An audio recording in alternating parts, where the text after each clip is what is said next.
বাংলায় নাকি SIR final তালিকা বেরিয়েছে। এটা কী ধরনের ফাইনাল তালিকা, ফাইনাল লিস্ট আমরা জানি না। 60 লক্ষ মানুষের নাম অ্যাডজুডিকেশনের নামে ঝুলে আছে, তারা নিজেরাও জানেন না তারা ভোট দিতে পারবেন কি পারবেন না, তারা ভোটার থাকলেন কি থাকলেন না। ইলেকশন কমিশনও জানে না, ভারতের রাষ্ট্রপতিও জানে না, পৃথিবীর কেউ জানে না এই মানুষগুলোর পরিণতি কী হতে চলেছে। এইটা নাকি ফাইনাল লিস্ট। আর এরকম একটা আজব একটা ফাইনাল লিস্টকে নিয়ে আমরা বামফ্রন্ট, আমরা 4 তারিখ 5 তারিখ আমরা রাত জেগে ইলেকশন কমিশন ঘেরাও করেছি, ধর্ণা দিয়েছি, আমাদের দাবি জানিয়েছি যে বাংলার প্রত্যেকজন ভোটারকে, প্রত্যেকজন বাংলার ন্যায্য নাগরিককে ভোটার তালিকায় অংশগ্রহণ করিয়ে তারপরই বাংলায় ভোট করা যাবে। তার আগে পর্যন্ত এত মানুষকে ভোটার লিস্টের বাইরে রেখে ভোট করা যাবে না। সেটা বড় কথা নয়, বড় কথা হচ্ছে আজকে থেকে আবার আজকে 6 তারিখ, আজকে থেকে বাংলার মুখ্যমন্ত্রী মমতা ব্যানার্জি তিনিও ইলেকশন কমিশনের সামনে নাকি ধর্ণা দিচ্ছেন। ওনার দাবিটা কি একই রকম দাবি, যে এই 60 লক্ষ নাম কেন বাদ দেওয়া হচ্ছে, কি কেন ঝুলিয়ে রাখা হয়েছে ইত্যাদি। দেখুন, দাবিটা তো অন্যায্য বলতে পারি না, একই দাবি নিয়ে একই প্রশ্ন নিয়ে আমরা ধর্ণা দিয়েছি গতকাল পর্যন্ত, সুতরাং প্রশ্নটা অন্যায্য নয়। কিন্তু এটা আপনাদের খালি মনে করানোর জন্য প্রথম যে কথাটা জোরের সঙ্গে বলতে চাই, সবাইকে মনে করাতে চাই, এই যে 60 লক্ষ মানুষের নাম অ্যাডজুডিকেশনের নামে ঝুলে রয়েছে, তার মধ্যে একটা বড় অংশের মানুষ সংখ্যালঘু মানুষ, আদিবাসী মানুষ, নমশূদ্র মতুয়া মানুষ। এই প্রত্যেকটা নাম ঝুলে আছে মমতা ব্যানার্জির বিএলওরা, মমতা ব্যানার্জির নিয়োগ করা বিএলও, এআরও, এইআরওরা এই নামগুলোকে সন্দেহের তালিকায় রেখেছে বলে। সব কটা মমতা ব্যানার্জির কর্মচারীদের হাত দিয়ে এগুলো হয়েছে। যে মমতা ব্যানার্জির এমপ্লয়ীদেরকে দিয়ে মমতা বন্দ্যোপাধ্যায় গত 15 বছর ধরে হাজার একটা বেআইনি কাজ করায়, যে সমস্ত সরকারি কর্মচারীগুলো থেকে তাদের হাতে পঞ্চায়েত থেকে শুরু করে পুরসভার থেকে শুরু করে বিভিন্ন ভোট ছলে বলে কৌশলে চাপ দিয়ে ভয় দেখিয়ে লোভ দেখিয়ে তাদেরকে দিয়ে বেআইনিভাবে তৃণমূলকে জেতানোর কাজ করায়, এই কর্মচারীদেরকে দিয়ে, এই বিএলওদেরকে দিয়ে, এই এআরও, এইআরওদেরকে দিয়ে মমতা বন্দ্যোপাধ্যায় গোটা প্রক্রিয়াটা চালিয়েছেন। এবং তার মধ্যে এই আজকের এই পরিণতি, এদের হাত দিয়ে নামগুলো সন্দেহের তালিকায় ঢুকেছে। তার থেকে বড় কথা, যদি খুব সংক্ষেপে আমাদেরকে মনে করতে হয় এই গোটা এসআইআর সময়কাল যাবৎ তৃণমূল কংগ্রেসের ভূমিকাটা, প্রথম মমতা ব্যানার্জি বললেন আমি বেঁচে থাকতে বাংলায় এসআইআর হবে না। তারপর আমরা দেখলাম যে উনি বেঁচে আছেন না মরে গেছেন জানি না, কিন্তু বাংলায় দিব্যি এসআইআর হয়ে গেল। তারপরে বাংলায় যখন এসআইআর প্রক্রিয়া প্রায় শেষ হচ্ছে, সেই সময় মোস্তারি বানু, আমাদের পার্টির একজন কর্মী, আমাদের পার্টির একজন নেত্রী, মুর্শিদাবাদের একজন গরিব মুসলমান শ্রমজীবী মহিলা, তিনি সুপ্রিম কোর্ট অবধি গেছিলেন যে মামলা নিয়ে। মোস্তারি বানুর করা মামলায় শুটিং করার জন্য মমতা ব্যানার্জি নাটকবাজি করলেন সুপ্রিম কোর্টে গিয়ে, বেরিয়ে এসে বললেন আমার বিরাট জয় হয়ে গেছে। ভালো কথা। তা জয়ের এমন ছিরি যে এত মানুষের নাম বাদ গেল, একই পরিবারের বাবা মায়ের নাম রয়েছে লিস্টে, ছেলে নাকি বহিরাগত, ছেলে নাকি ডিভোটার, ছেলে নাকি বাংলাদেশি, ছেলে নাকি পাকিস্তানি, মেয়ে নাকি পাকিস্তানি বাংলাদেশি, তাদের নাম বাদ চলে গেছে। একই পরিবারের মায়ের পেটের ভাই বোন। যেদিন যখন ধর্ণা দিচ্ছি আমরা ইলেকশন কমিশনের বাইরে, একজন সাংবাদিক, আমি নাম করে বলবো না, তারা হচ্ছে বাংলার একটা অত্যন্ত পুরনো একটা বড় একটা খবরের কাগজের করেসপন্ডেন্ট, সে এসে আমাকে বলছে সে আর তার বোন, মানে সহোদর ভাই বোন, এক মায়ের পেটের ভাই বোন, বলছে বোনকে আর আমাকে দুজনকে হিয়ারিংয়ে ডেকেছিল, বোনের নাম রয়েছে লিস্টে, আমার নাম লিস্ট থেকে বাদ দিয়ে দিয়েছে, ডিলিট করে দিয়েছে।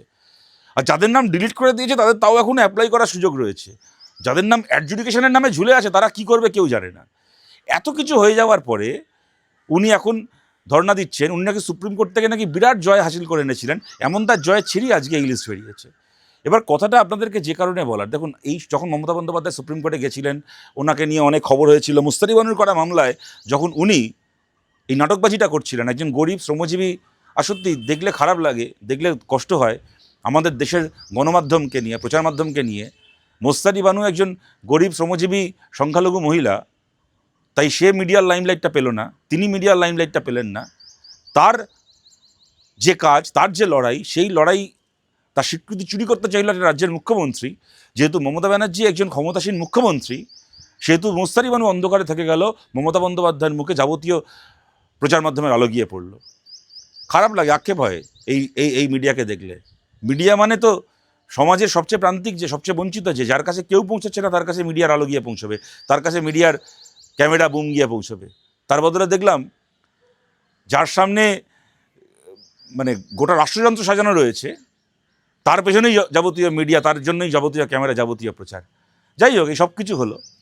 তারপরে কি হলো, মমতা বন্দ্যোপাধ্যায় সেই সময় তাকে দেখিয়ে আমাদেরকে অনেকে এই কথা বললেন যে মমতা বন্দ্যোপাধ্যায় অপটিক্সের লড়াইয়ে জিতে গেলেন, দৃশ্যকল্প তৈরি করার লড়াইয়ে।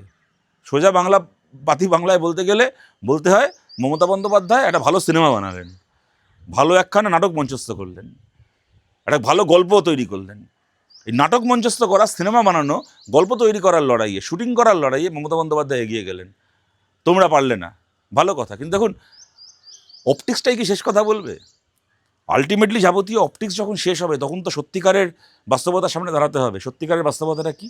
মমতা বন্দ্যোপাধ্যায় শুটিং করা হয়ে গেল, হাততালি পাওয়া হয়ে গেল, অন্যান্য 5টা রাজ্যের মুখ্যমন্ত্রী তাকে প্রশংসা করা হয়ে গেল, তারপরে বাংলার 60 লক্ষ মানুষ এখন ঝুলে আছেন। আমি এই কথাগুলোকে বলছি এইটা মনে করানোর জন্য, সত্যিকারের মানুষের পাশে থাকতে চাইলে এই অপটিক্সের নাম করে এই 2 নম্বরই নাটকবাজি করার দরকার হয় না। বাংলায় তৃণমূলের সরকার, তারা নাকি বিজেপি বিরোধী। কেরালাতে সিপিআইএম, লেফট ডেমোক্রেটিক ফ্রন্টের সরকার, সেই সরকারও বিজেপি বিরোধী। বাংলার মুখ্যমন্ত্রী মমতা ব্যানার্জি, কেরালার মুখ্যমন্ত্রী পিনারাই বিজয়ন। একই সঙ্গে বাংলা এবং কেরালায় এসআইআর শুরু হলো। আজ বাদে কাল একই সঙ্গে বাংলা এবং কেরালায় ভোট হওয়ার কথা, বিধানসভার ভোট হওয়ার কথা। পিনারাই বিজয়ন মমতা ব্যানার্জির মতো আমি বেঁচে থাকতে এসআইআর করতে দেব না এই সমস্ত ফালতু ডায়লগবাজি করতে যাননি। কারণ পিনারাই বিজয়নও জানতেন দেশের ইলেকশন কমিশন যখন ঠিক করেছে এসআইআর হবে এবং বিহারে তার বিরুদ্ধে মামলা হয়ে যখন সেই মামলা সুপ্রিম কোর্ট খারিজ করে দিয়েছে, তখন কোনো মুখ্যমন্ত্রীর ক্ষমতা নেই তার রাজ্যে এসআইআরকে আটকে দেয়। সুতরাং ফালতু ডায়লগবাজি না করে কি করলেন পিনারাই বিজয়ন? আরও বেশি করে নিজের অফিসারদেরকে দিয়ে, নিজের কর্মচারীদেরকে দিয়ে কেরালার মধ্যে এসআইআর প্রক্রিয়াটাকে নিজের কন্ট্রোলে নিয়ে নিলেন। আমার মমতা বন্দ্যোপাধ্যায় যেন বিরাট বিজেপি বিরোধী, বিরাট ইলেকশন কমিশন বিরোধী। আমি আমার অফিসার দেবো না, আমি আমার লোক দেবো না, আমি আমার কর্মচারী দেবো না, এই সমস্ত করে গেলেন। তখনই আমরা এই প্রশ্ন করেছিলাম যে আপনি যদি সত্যি চান, দেখুন এসআইআরের কাজটা তো ইলেকশন কমিশন নামেই করবে, কিন্তু হাতে কলমে করবে তো রাজ্য সরকারি কর্মচারীরা। আপনি যদি সত্যিই চান মানুষকে বাঁচাতে, তাহলে আপনার সরকারি কর্মচারীদেরকে উইথড্র করে নিচ্ছেন কেন? আরও বেশি করে তাদেরকে এগিয়ে দিন, যাতে তাদের হাত দিয়ে কাজটা হয়, যাতে ইলেকশন কমিশন চাইলেও ভুলভাল কিছু করতে না পারে। তা না, ওনাকে তো নাটক করতে হবে, ওনাকে তো রাজনীতি করতে হবে, ওনাকে তো লোককে দেখাতে হবে যে দেখো আমি কত বড় বিজেপি বিরোধী। তাই আমি লোক দেবো না, আমি এই করবো না, সেই করবো না করে গেলেন। পিনারাই বিজয়ন আরও বেশি করে নিজের লোক দিলেন, দিয়ে প্রক্রিয়াটাকে নিজের হাতে নিয়ে নিলেন। তারপরে কি হলো? বাংলাতেও এসআইআর প্রক্রিয়া চললো, কেরালাতেও এসআইআর প্রক্রিয়া চললো। মমতা ব্যানার্জি সুপ্রিম কোর্টে গিয়ে শুটিং করলেন, নাটকবাজি করলেন, ছবি তুললেন। পিনারাই বিজয়ন প্রত্যেকদিন খবর রাখলেন একটা নামও অন্যায়ভাবে ডিলিট করতে পারছে কিনা ইলেকশন কমিশন। এসআইআর প্রক্রিয়া শেষ হলো, কি হলো? বাংলা একটা রাজ্য যেখানে 28-29% মুসলিম মানুষ বসবাস করেন, সংখ্যালঘু মানুষ বসবাস করেন, শেষ জনসংখ্যার যা হিসাব পাওয়া গেছে সেই অনুযায়ী।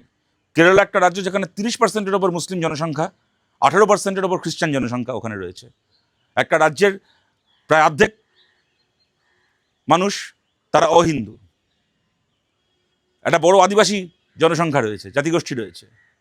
সেখানে হলো এসআইআর, লিস্ট বেরোলো।